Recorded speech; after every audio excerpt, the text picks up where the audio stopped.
थी ना, तब तक इंसान रॉकेट नहीं बनता। आर्ट और कचरे में बस एक गलती का फर्क होता है। जो लोग कहते हैं कि पैसा खुशियाँ नहीं खरीद सकता, या तो वो खुद कंगाल होते हैं या वो तुम्हें अमीर होता नहीं देख सकते। साला मुझे इतना पैसा कमाना है कि मुझे उसकी इज्जत ही नहीं करनी। में हम अतिथि को भगवान मानते हैं, वरना तेरा सर धड़ से अलग होता। इस वक्त चिल्ला क्यों रहा है? इसको पता है किससे बात कर रही है? कौन है तू? हमें तो हमें भी होगा, तेरा बाप हूं मैं, ये ले। बॉलीवुड का एक ऐसा वर्सेटाइल एक्टर जिसे सभी ने अलग अलग कैरेक्टर में प्यार दिया। कभी आदित्य, कभी कबीर, कभी हैदर, तो कभी टॉमी सिंह। एक टाइम पर भोला भाला सीधा साधा आदित्य, या फिर विवाह के प्रेम से लेकर सीधा कबीर सिंह के ट्रांसफॉर्मेशन ने तो भाई सिग्मा वेल से औरत जात दोनों में इस एक्टर को फेमस कर दिया है। लेकिन फिर भी इस एक्टर को कभी स्टार का दर्जा क्यों नहीं मिल पाया? Small things that I love doing, because that's what stops happening once you become a star. और एक टाइम पर उन्होंने खुद कहा कि मुझे बॉलीवुड में लेसर फील कराया गया। I went through a very long phase of feeling victimized by my circumstances. तू काम तो बड़ा अच्छा करता है, तेरी पिक्चर इतनी क्यों नहीं चलती? I am lesser. मुझे ऐसा महसूस कराया गया। ताल दिल तो पागल है से बैकग्राउंड डांसर से अपना करियर स्टार्ट करने वाले इस एक्टर ने बॉलीवुड में डेब्यू करने से पहले 250 प्लस ऑडिशंस दिए, 100 टाइम से ज्यादा रिजेक्ट हुए। कुछ लोगों की स्ट्रगल BMW में होती है। फिल्म के टॉप 2-3 डायरेक्टर्स देश की शुरुआत होती है। मैं 250 ऑडिशन दे के आया हूँ। मैं 20 साल पहले जो कपड़े पहनता था ना, तो हंसेगा मेरे ऊपर। लेकिन एक बार बुरा टाइम ऐसा भी आया जब इन्होंने बॉलीवुड छोड़ना, मेरा मतलब फिल्मों से रिटायरमेंट लेने की भी ठान ली। मैं क्या करूँ यार, कुछ और ट्राई करूँ क्या? मेरे को ऐसा लगता था यार, और हम सबको आई थिंक लाइफ में ये टाइम आता है जब आपको ऐसा फील होता है कि यार मेरा क्यों नहीं हो रहा है, कुछ गलत किया क्या मैंने, और आप कुछ और करने लगते हो। आज लैडर फैक्ट्स की सबसे successful series rise up star पे काम करते हुए हमें 1 साल से ज्यादा हो चुका है, और इस सीरीज को आपका बहुत प्यार में मिला। हर दिन हमें 100 प्लस कमेंट्स आए to make video on different stars. लेकिन आज हम जिस एक्टर के बारे में बात करने वाले हैं ना, उसे ठिगना एक्टर कहकर ट्रोल तक किया गया। लेकिन उसने हर बार कुछ नया ट्राई किया और फेलियर के बाद तगड़े कमबैक प्लान के साथ बाउंस बैक भी किया। ये वीडियो आपको सिर्फ शाहिद कपूर की जर्नी नहीं, बल्कि एडवर्स सिचुएशन में भी किस तरह चीजों को डील करनी चाहिए ये भी, और धुआंधार कमबैक करना चाहिए वो भी बताएगी। तो राइज अप स्टार की 28th एंड कंप्लीट वीडियो है, जिसमें हम शाहिद कपूर की इंटायर जर्नी के साथ साथ उनकी अपकमिंग फिल्में और कुछ ऐसी बातें भी जानेंगे जो आप शायद ही जानते होंगे। जैसे रणवीर सिंह ने शाहिद के लिए ऐसा क्या कह दिया था जिससे शाहिद काफी अपसेट भी हुए थे, और पद्मावत में साथ काम करते हुए भी दोनों में कोल्ड वॉर जारी था। और चुप चुप के जैसे कल्ट फिल्म से शाहिद खुश क्यों नहीं थे? कौन सी थी वो फिल्म जिस पर 2 साल लगाने के बाद भी वो फ्लॉप हो गई थी और शाहिद ने इवन एक्टिंग छोड़ने का मन बना लिया था? और शाहिद ही वो इंडिया के पहले एक्टर थे जिन्होंने F-16 एयरक्राफ्ट भी उड़ाया था। इम्तियाज अली की रॉक स्टार भी शाहिद को ही मिलने वाली थी, और शाहिद की शादी को लेकर उन्हें इतना ट्रोल क्यों किया गया था, और किस एक्ट्रेस को उन्होंने भैंस तक कह दिया था एंड क्यों, और भाई ने रंग दे बसंती क्यों छोड़ दी थी, और सबसे बड़ी बात हार्डकोर नॉन वेजिटेरियन से वो all of a sudden vegetarian कैसे बन गए थे। तो आज आपको शाहिद कपूर के बारे में इतना कुछ बताने वाला हूँ कि शाहिद को लेकर आपकी रिस्पेक्ट 10 टाइम्स बढ़ जाएगी, और ऐसी वीडियो शायद ही आपको कहीं और मिलेगी।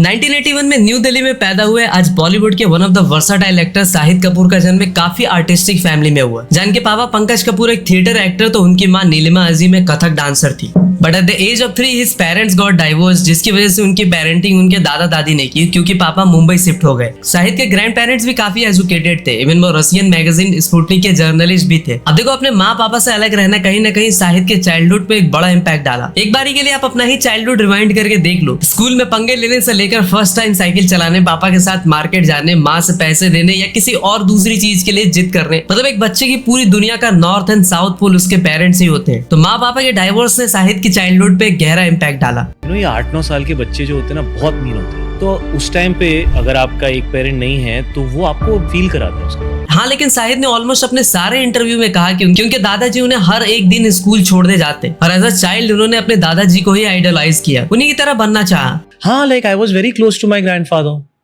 my mom's father. Like if I look back now, I would say he's the deepest influence in my life.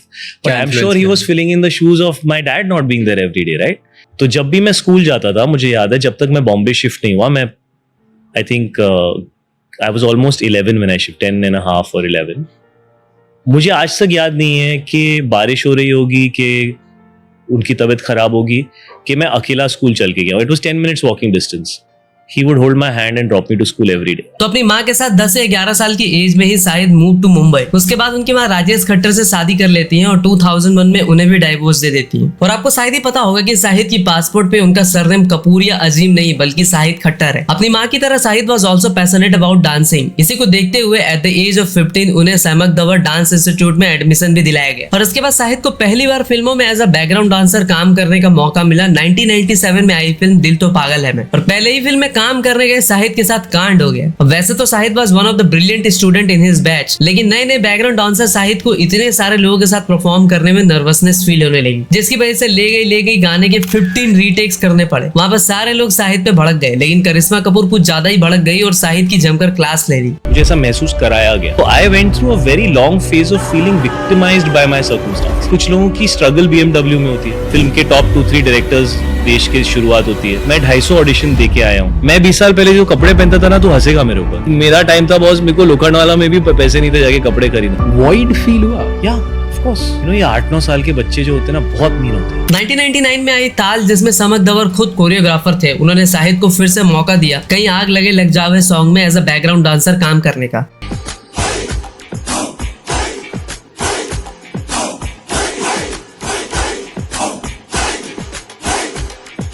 इस गाने का ऑफर मिलना ही शाहिद के लिए बड़ी बात थी। शाहिद ने रेडियो नशा में एक बार बताया कि वो जल्दी से घर से भागे, जिसकी वजह से उनका बाइक एक्सीडेंट होते होते बचा। वो बाइक से गिरे लेकिन उन्हें ज्यादा चोट नहीं आई। फिर जाकर शाहिद ने एज अ बैकग्राउंड डांसर के अलावा दाल रोटी चलाने के लिए काफी सारे एड्स में भी एज अ साइड एक्टर का काम किया। इसी बीच उन्हें 1999 में पेप्सी के एक एड का ऑफर मिला, जिसमें काजोल, रानी मुखर्जी, SRK वगैरह होने वाले थे। अब किसी भी स्ट्रगलर का SRK से मिलना एक बड़ी बात थी। ऐसे में शाहिद की SRK से थोड़ी सी ही बातचीत हो पाई, जहां उन्होंने खुद के बारे में पूछ लिया कि क्या मैं एक्टर बन सकता हूँ। SRK ने कहा कि अच्छा डांस कर ही लेते हो, अगर तुम्हारी एक्टिंग स्किल्स अच्छी है तो जरूर बन सकते हो। शाहिद को खुद पे डाउट इसलिए भी था क्योंकि वो थोड़े से दुबले पतले थे। फिर भी शाहिद ने काफी सारे म्यूजिक एल्बम्स में काम किया, जिसमें आंखों में तेरा ही चेहरा काफी फेमस भी हुआ। इसके बाद शाहिद ने एक्टिंग की दुनिया में एंट्री करने से पहले एज एन असिस्टेंट डायरेक्टर अपने ही पापा पंकज कपूर के मोहनदास BA LLB में एज एन असिस्टेंट डायरेक्टर का काम भी किया। शाहिद ने बहुत हाथ पैर मारे एक्टर बनने के लिए, 250+ ऑडिशंस तक दिए, लेकिन कहीं भी बात नहीं बनी, क्योंकि उनके पापा कोई बहुत बड़े सुपरस्टार तो थे नहीं कि एक फोन घुमाया और फलाना प्रोड्यूसर ने अपनी फिल्म में सीधा उन्हें एज अ हीरो ले लिया। See, everybody says this Pankaj Kapoor ka beta and all that, but you know,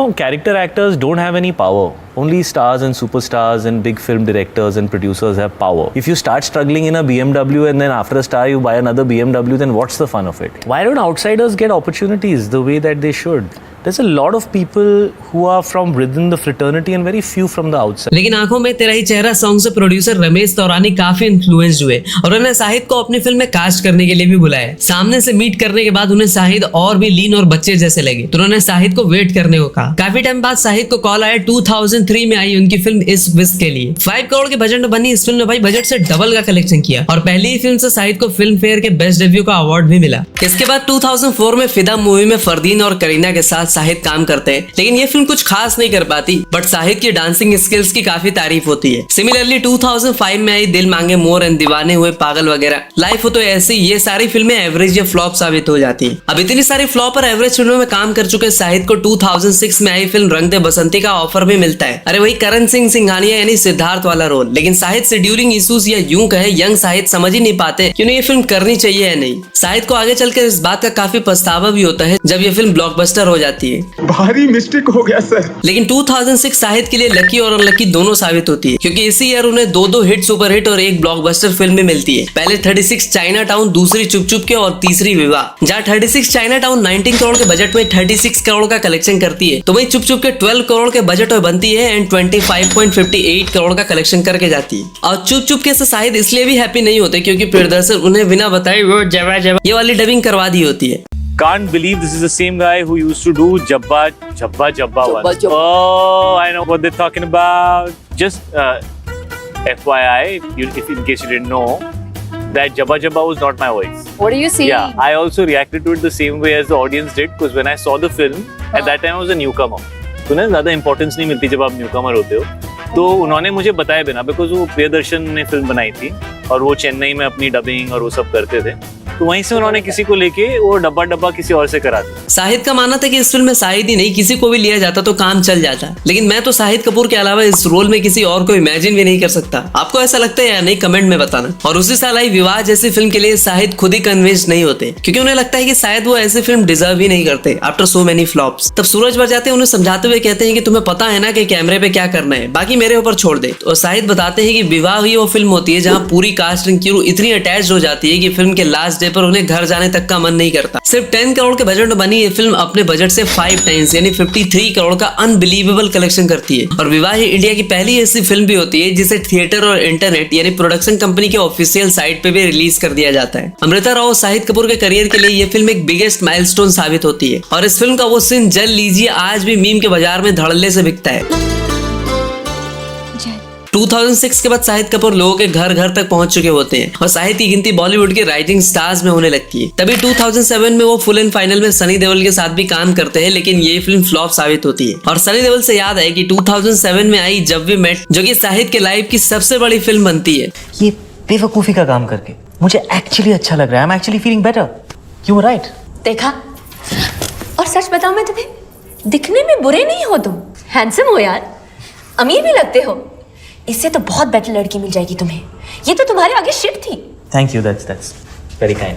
15 crore के बजट में बनी ये फिल्म 50 करोड़ का कलेक्शन करती है और इस फिल्म को 16 अवार्ड भी मिलते हैं, including 2 film fair and 2 national award. लेकिन इम्तियाज अली कभी भी ये फिल्म शाहिद के साथ नहीं बल्कि अपने लॉर्ड बॉबी देओल के साथ बनाने वाले थे। सबसे पहले मैं जब भी मेट को बॉबी देओल के साथ बनाने का प्लान कर रहा था। Lord Bobby Deol Lord Bobby Deol Okay. चाह रहा था कि बॉबी स्टार्ट करे पिक्चर, बट उसको कुछ और ऑफर्स मिल रहे थे कुछ बड़े डायरेक्टर्स के साथ, तो वो वेट कर रहा था कि मतलब कह रहा था कि ठीक है इसके बाद कर लेंगे। तो करते करते एक ऐसा वक्त आ गया, ठीक नहीं लग रहा, बहुत वक्त बीत चुका है। जब वी मेट के गाने तो भाई आज भी मेरी प्लेलिस्ट में टॉप पे आती है। फिर चाहे आओगे तुम साजना, मौजा ही मौजा, या फिर क्लोजेस्ट टू माय हार्ट तुमसे ही। फिल्म का नाम भी पहले जब वी मेट नहीं बल्कि पंजाब मेल, इश्क वाया वतिंडा वगैरह होने वाला होता है, बट बाद में जाकर के जब वी मेट को लॉक कर दिया जाता है। और जब वी मेट ही वो फिल्म होती है जिसमें शाहिद को उनकी अनड्यू सक्सेस का चेक एक बार में मिल जाता है। और मेरी तरह ये फिल्म मिलियन सब लोगों को उनका फैन बना देती है। और इस फिल्म के आदित्य और गीत, मेरा मतलब शाहिद और करीना रियल लाइफ रिलेशनशिप में भी आ जाते हैं। और कहीं ना कहीं इस रिलेशनशिप में शाहिद से ज्यादा करीना इंक्लाइंड होती है। दोनों ने ओपनली अपने इस रिलेशनशिप को पब्लिकली कन्फेस भी किया होता है, लेकिन आगे चलकर ये रिलेशनशिप की नाव जल्द ही कॉन्फ्लिक्ट के आइसबर्ग से टकराकर ब्रेकअप के समंदर में डूब जाती है और दोनों अपनी लाइफ में आगे चलकर मूव ऑन कर जाते हैं। लेकिन शाहिद को यहाँ एक लेसन मिलता है कि जब तक 100% श्योर ना हो जाओ तब तक रिलेशनशिप में होने को कन्फेस मत करो। और शायद मुझे लगता है कि करीना ने भी वो फिल्म वाले आदित्य जैसी एक्सपेक्टेशन पाल रखी होगी, जिसकी वजह से उनका हार्ट ब्रेक हुआ होगा। शाहिद तीनों से किससे सबसे ज्यादा रिलेट कर पाता है, कबीर, आदित्य या heavy? But I am not like any of them.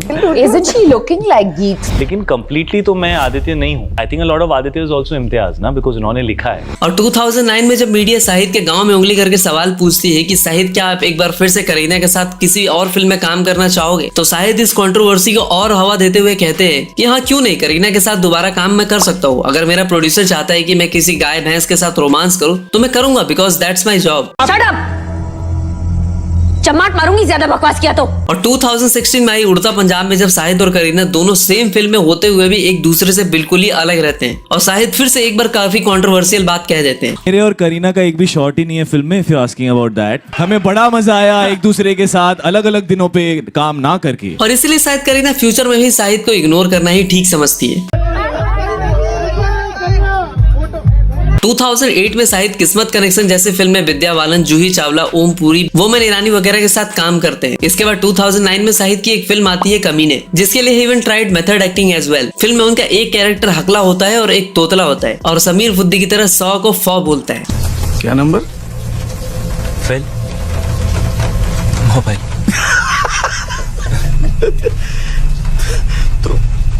तोतला है। वो मैं फ को फ बोलता हूँ। अरे फ को फ नहीं बोलेगा तो क्या ल बोलेगा। लेकिन इसी फिल्म में एक गंदी कंट्रोवर्सी भी हो जाती है। दरअसल नए नए लॉन्च हुए रणवीर सिंह ने कांड विद करम के शो में कह दिया होता है कि शाहिद की कमीने अगर उन्हें मिली होती तो वो शाहिद से बेटर परफॉर्मेंस देते। मैं मिला था उससे, मेरी पार्टी पे आया था, तो मैंने कहा तू करके दिखा, फिर बात करते हैं। रणवीर सिंह इसके लिए आगे चलकर माफी भी मांग लेते हैं। The thing is, when I was new, I was very raw. and I was very arrogant about my own talent and ability. I thought I could act the pants of anyone. Band Baja Barat came on a Friday, on Monday I was famous. You know, it happened to me overnight, and it's too much to handle. I was confused. You know, how do you deal with so much attention? How do you deal with so much judgment? लेकिन इससे बात नहीं बनती, शाहिद ने रणवीर को माफ नहीं किया होता और आगे चलकर दोनों में फिर से एक बड़ा वाला कोल्ड वॉर होता है, जिसके बारे में हम आपको आगे बताएंगे। 2009 में कमीने के अलावा शाहिद की दिल बोले हड़प्पा, चांस पे डांस वगैरह भी आते हैं, लेकिन ये फिल्में एवरेज साबित होती है। इसके बाद 2010 में शाहिद की YRF प्रोडक्शन में बनी एक फिल्म आती है, बदमाश कंपनी। शाहिद ने तो इस फिल्म में अच्छा काम किया ही होता है, लेकिन अनुपम खेर ने एज ए स्ट्रिक्ट फादर क्या ही काम किया होता है, मतलब फैंटास्टिक जॉब। शूज इंपोर्ट किए थे, पैसे कहां से आए थे? जैज मामा से लिए थे। जी डैड। शाबाश।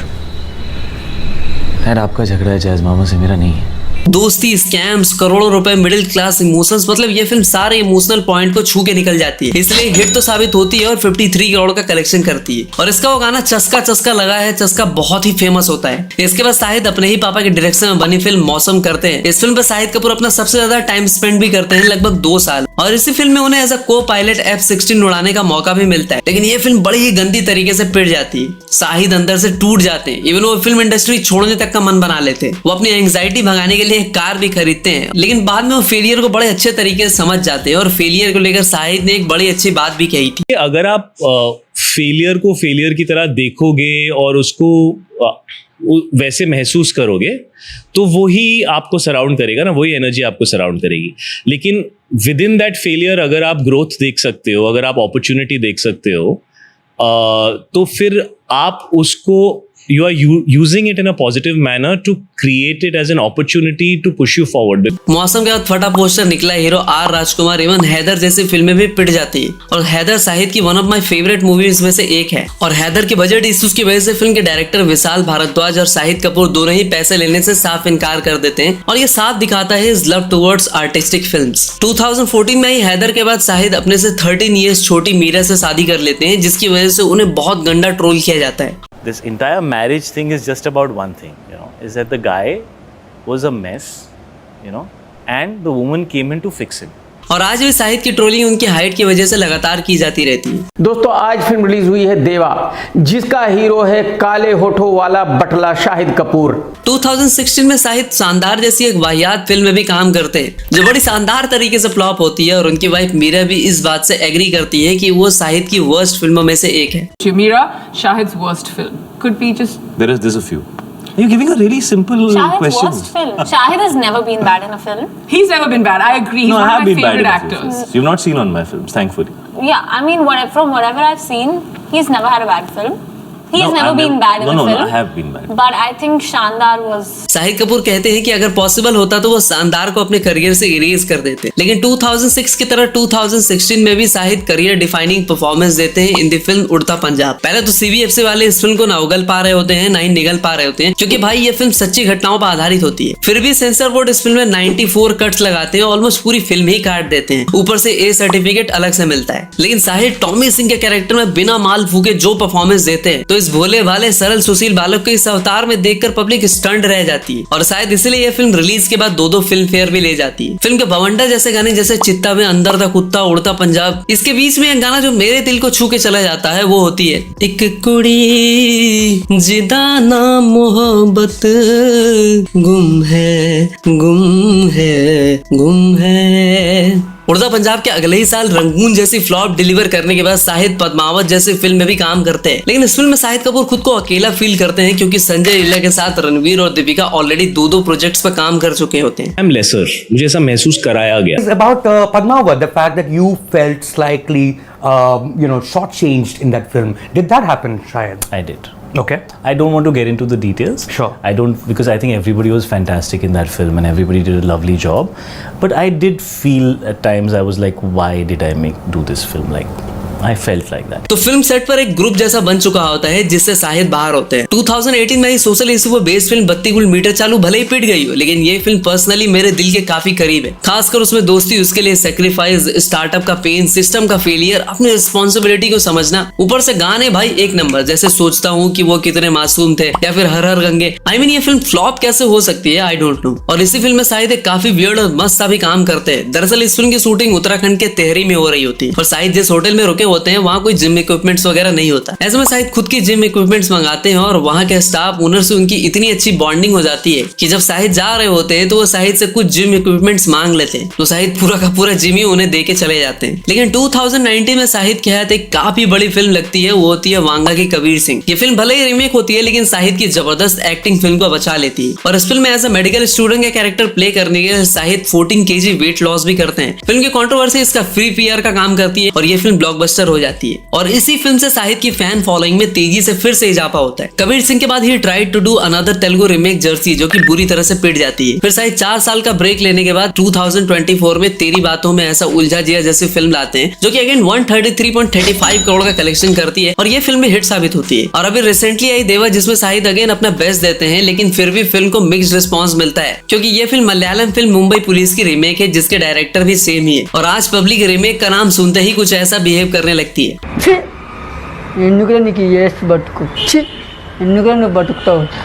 हाँ, तो अब आपको शाहिद की अपकमिंग प्रोजेक्ट्स के बारे में बताते हैं। अर्जुन मुस्तरा, ये फिल्म दरअसल शाहिद के साथ कमीने, हैदर, रंगून वगैरह दे चुके डायरेक्टर विशाल भारद्वाज के साथ करने वाले हैं। पहले इस फिल्म में कार्तिक आर्यन को लेने की बात थी, लेकिन बाद में शाहिद को कास्ट कर लिया गया। शाहिद के अलावा इस फिल्म में रणदीप हुड्डा, नाना पाटेकर, तृप्ति डिमरी, विक्रांत मिक्सी वगैरह हो सकते हैं। अब जैसा कि फिल्म का नाम है, ऐसे में लग तो रहा है कि ये किसी गैंगस्टर पर बेस्ड होने वाली है और कई लोग इसे रियल लाइफ गैंगस्टर हुसैन उस्तरा के लाइफ पर बेस्ड फिल्म भी बता रहे हैं। 2025 में रिलीज होने का चांस तो बिल्कुल ही नहीं है, सो इस फिल्म को 2026 तक हम एक्सपेक्ट कर सकते हैं। और इस फिल्म को साजिद नाडियाडवाला प्रोड्यूस करेंगे। बुल, ये शाहिद कपूर की दूसरी सबसे बड़ी फिल्म होने वाली है जिसे संगीत सिवान डायरेक्ट करेंगे। फिल्म में शाहिद का कैरेक्टर इंडियन आर्मी के ब्रिगेडियर बुलसारा पे बेस्ड होने वाली है। लेकिन एक सेकंड, ऐसी ही कोई बायोपिक फिल्म पर सलमान खान भी काम कर रहे थे, राइट? और उसका भी टाइटल शायद बुल ही था। खैर, अभी तो दोनों में से कोई भी नहीं आई है, तो इस फिल्म को टी सीरीज वाले प्रोड्यूस करेंगे और 2027 तक आ सकती है। इसके अलावा शाहिद कपूर की दूसरी भी काफी सारे प्रोजेक्ट्स हैं, लाइक फर्जी 2, छत्रपति शिवाजी महाराज पर एक फिल्म, वांगा के साथ एक अनटाइटल फिल्म, बट इसके बारे में कुछ खास जानकारी इंटरनेट पर अवेलेबल नहीं है। तो भैया ये थी शाहिद कपूर के इंटायर जर्नी के साथ साथ उनकी अपकमिंग फिल्मों के लिस्ट। और हमेशा की तरह आपसे 3 सवाल। पहला, शाहिद की किस फिल्म को उनके पापा पंकज कपूर ने डायरेक्ट किया था? सेकंड, शाहिद किस एज में मुंबई शिफ्ट हो गए थे? एंड थर्ड, शाहिद ने किस फिल्म के लिए 1 भी रुपया चार्ज नहीं किया था? सो आंसर जरूर देना, क्योंकि आपके answers always means a lot for us. तो मिलते हैं एक और इंटरेस्टिंग वीडियो के साथ, तब तक के लिए हर हर महादेव।